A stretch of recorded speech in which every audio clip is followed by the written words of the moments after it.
Hey guys, if you haven't already, give the video a like, subscribe to my channel. This is a what if series and I'll be doing more down the road. Plus Ultra!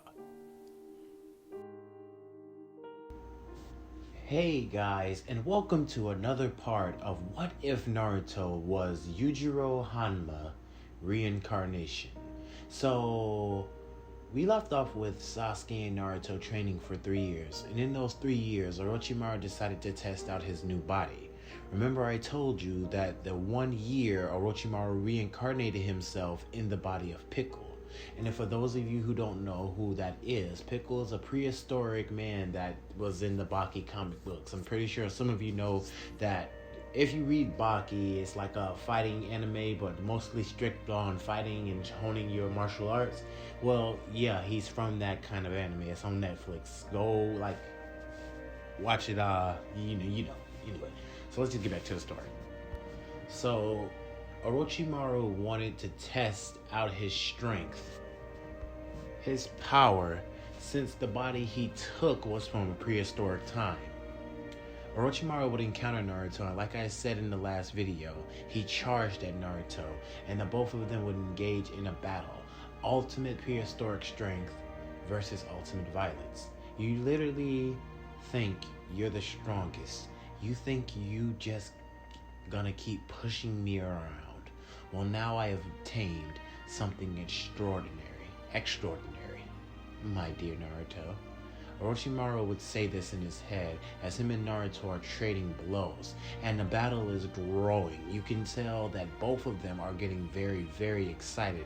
But the battle starts to shift in Orochimaru's favor, and Naruto would start to go from excited to angry, but he's still excited nonetheless. Kakashi and Jiraiya had to cover their ears because of how loud the sound was when Naruto and Orochimaru's clasped fists, powerful gusts of wind. Orochimaru was only interested in hand-to-hand combat. I messed up there for some reason. He wanted to test out the fruits of his strength. The both of them were going at it. Blood and sweat was falling from these two.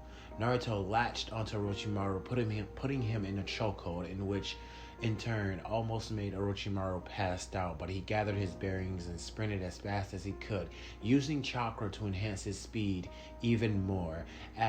He was like a shooting bullet, but Naruto still had Orochimaru used his speed. And as he was running, he was like, you know how, okay, I'll put this. Picture like Rock Lee taking off his weights. I feel like I wanted to explain that more. So picture Rock Lee taking off his weights and just Orochimaru with the body of Pickle. For those of you who watch Baki, if you didn't, you go search up Pickle on Google so you can know who I'm talking about. So you have a clear image of what I'm talking about. Pretty sure you've seen the picture in my community tab, so you got a good idea of what Pickle looks like. Anyway, let's get back to the story. So, as when I said Rock Lee taking off his weights, imagine Naruto clenched onto Orochimaru's neck and Orochimaru just sprinting forward like a darting bullet. And Naruto still had a grip on him and wasn't letting loose.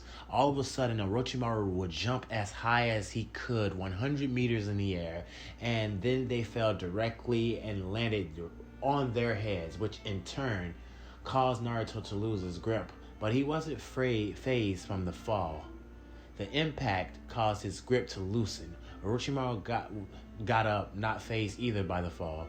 Kakashi said to Jiraiya that if that had been anybody else, their heads would have been squashed, their necks would have been broken. For these two to survive a fall like that is insane.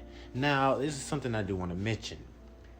I did pick that out of the tournament when Baki went against Pickle and shit like that. Yeah, you probably know where I got it from. But anyway, spoilers if people who haven't seen the Baki anime watching this video. Anyway, we never seen Yujiro and Pickle go against each other. And then when Baki had first met Pickle and he tried to use his sense or whatever shit that he was trying to do, his whole ability thing with that, he had stated that Pickle is stronger than Yujiro at some point, but it was never proven that he was stronger because we never seen these two fight, so we don't know which one would win. So right now I'm going off a highball here. So it might be some things I might say, or some things I might just. I'm going off a highball here. Right now, I'm putting two people that was never put together in the manga. So right now, I'm just thinking of what would happen. Anyway, let's get back to the story. But Kakashi was basically saying that surviving a fall like that would be insane, and it's also incredible. Kakashi said, looking at the fight and waiting for it to continue. Jiraiya was also in awe. He didn't want to respond. He was too drawn into the battle. But something inside Jiraiya's mind was beast. No. Sorry, my headset had dropped. He said the fact that Orochimaru was strong enough to compete with Naruto, with nobody like Naruto, with nobody else in the village that could hold a candle to Naruto, besides Sasuke. When people were calling Naruto's names a demon and stuff, Naruto embraced everything and became a monster. A beast. No, an ogre. Okay, so I can see that you indeed got stronger. But she had to take strength. Well, Orochimaru, had to take strength from a primitive man. How unfortunate. A simple Orochimaru tactic, I guess. I need to take this fight serious. I've been holding back, and normally I don't do that shit. Normally I don't hold back against any opponent that would dare face me. But since I fought you more than twice and beaten you the scripting is wrong. Here the battle, this intense fight is so interesting. I feel like I'm insulting you, so I'm going to go all out.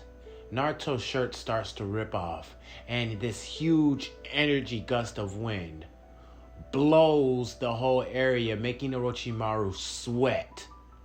But he's still excited, because he goes to smile, and if you hadn't noticed, Orochimaru hadn't used any of his jutsus. This fight is only a taijutsu battle. Now Naruto's back would show the face of a demon, and Naruto would smile and rush at Orochimaru with such speed that Kakashi and Jiraiya looked like a blur. It looked like a blur to the both of them.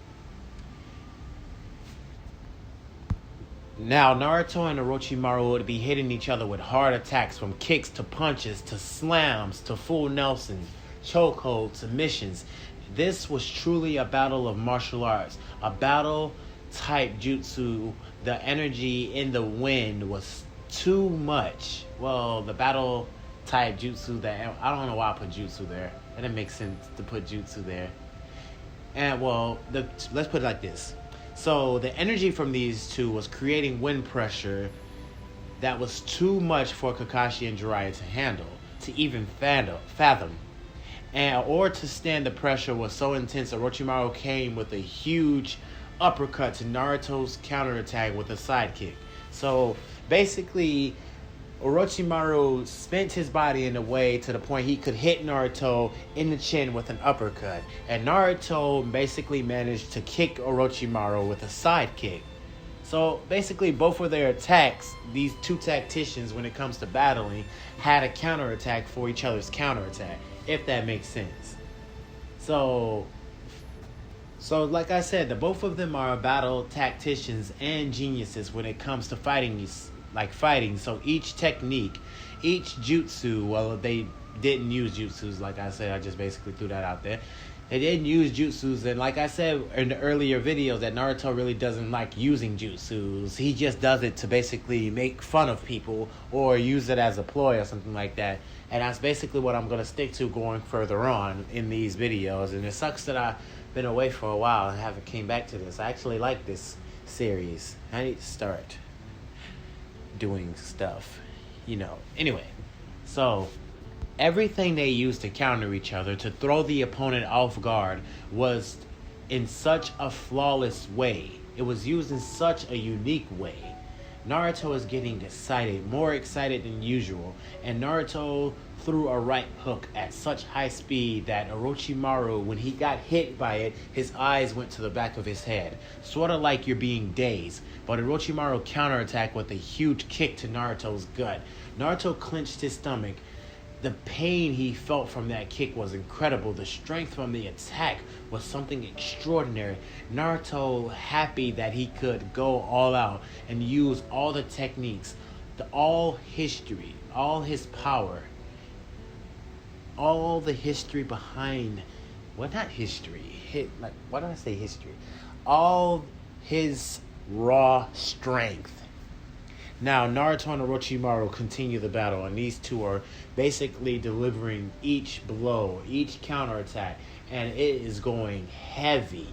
And the ground is trembling, and the trees are being ripped from the roots. You can, some type of Dragon Ball Z shit here. I mean, not saying it's on that level, but damn near almost there. These two are letting out powerful blows to each other.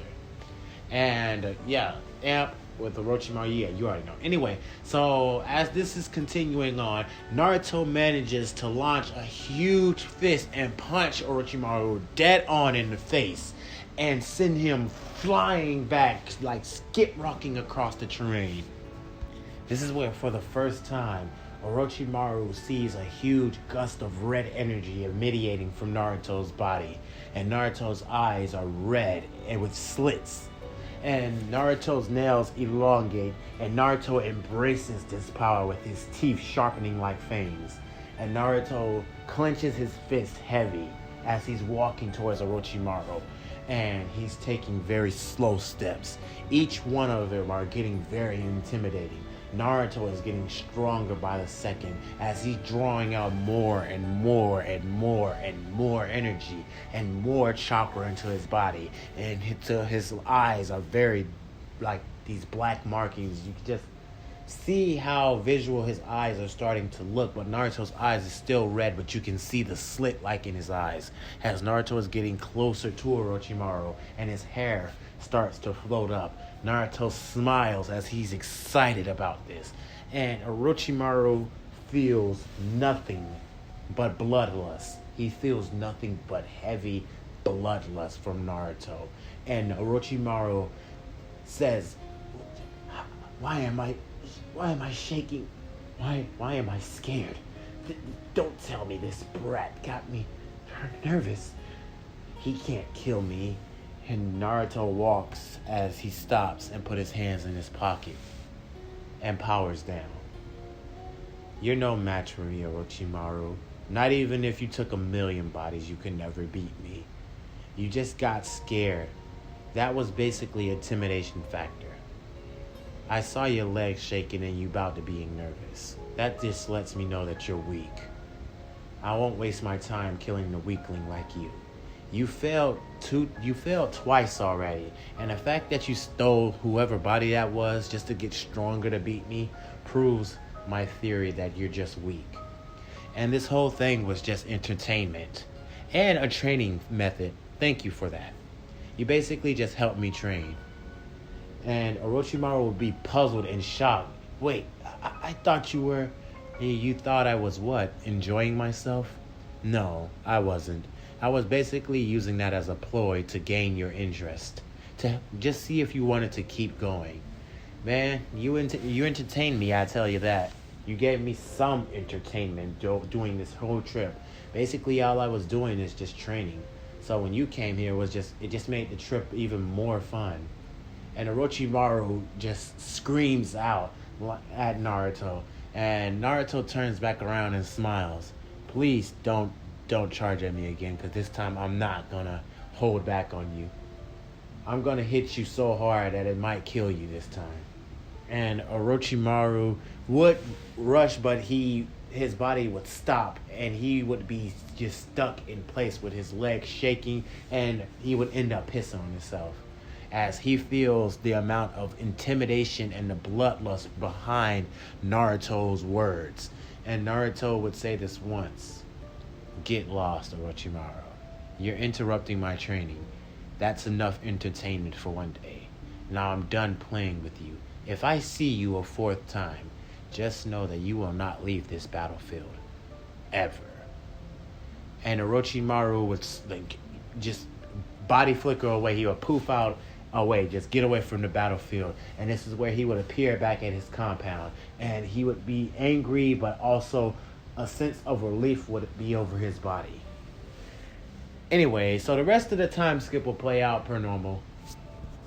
And Naruto would have gotten very, very, very strong in those 3 years. As he would journey back to the village, he would notice one girl that perked his interest, and it was Ino, and he also noticed another one, Hinata. You see what I'm going there? So yeah, it also sets up for the future that you already know who the kid's going to be, but in a way, I'm going to make it a little different, especially the Jack Hanma part. I'm going to make that a little bit different, a little like gender swap thing different. Yeah, we're going to do that part. Anyway, so also want to mention that Naruto is going to become way more ruthless when fighting his enemies. He's not going to hold anything back. I mean, some people, he might sense a desire to change them or keep them around just to see what they do with their life. And some people he's just going to straight up kill, not even holding any kind of remorse for. Now, as for everything else, Naruto is basically back in the village, and he goes to see everyone. Well, just not see everyone, basically see how everyone progress more in that way. And he does it like in a Yujiro fashion, appearing out of nowhere just to see how everyone developed. And everyone's gotten very, very skilled and talented. So Naruto just looks out and he sees that Sasuke was waving to him. Now, Naruto, when he got back, like I told you, he looks like Yujiro Hanma. This man is huge.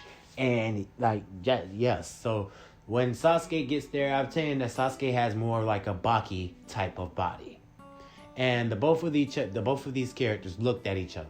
Naruto and Sasuke fist bumped after it been so long.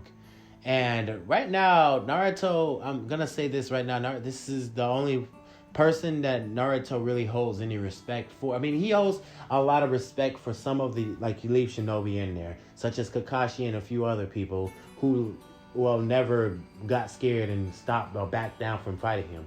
But yeah, one of the people that he holds the most respect for is Sasuke, given the fact that Sasuke did come very, very close and has come close. Well, you know, anyway. So that's where I'm going to end this part at, you guys. Let me know where you want me to continue on. And how do you want the Kaze retrieval arc to go? I'm going to skip past the whole bell training mission and everything. I don't necessarily have to skip over it. I mean, I can skim through that real fast. So yeah, I'm just going to skip over that. But let me know what you guys think in the comments below. Let me know how you thought about this part. And tell me in the comments below, what kind of direction do you want me to go? Do you want me to go basically just a brutal way of taking down, like retrieving the Kazekage arc? Or do you want just Naruto to not give a damn about anyone, basically the Kage in general? Do you just want Naruto to flex his strength like Yujiro would in the world? Anyway, I'm just rambling on, but just let me know. Do you want the route to be... You let me know in the comments below. Anyway, that's all I got for you guys for this part. You guys have a good day, a good night, and plus ultra.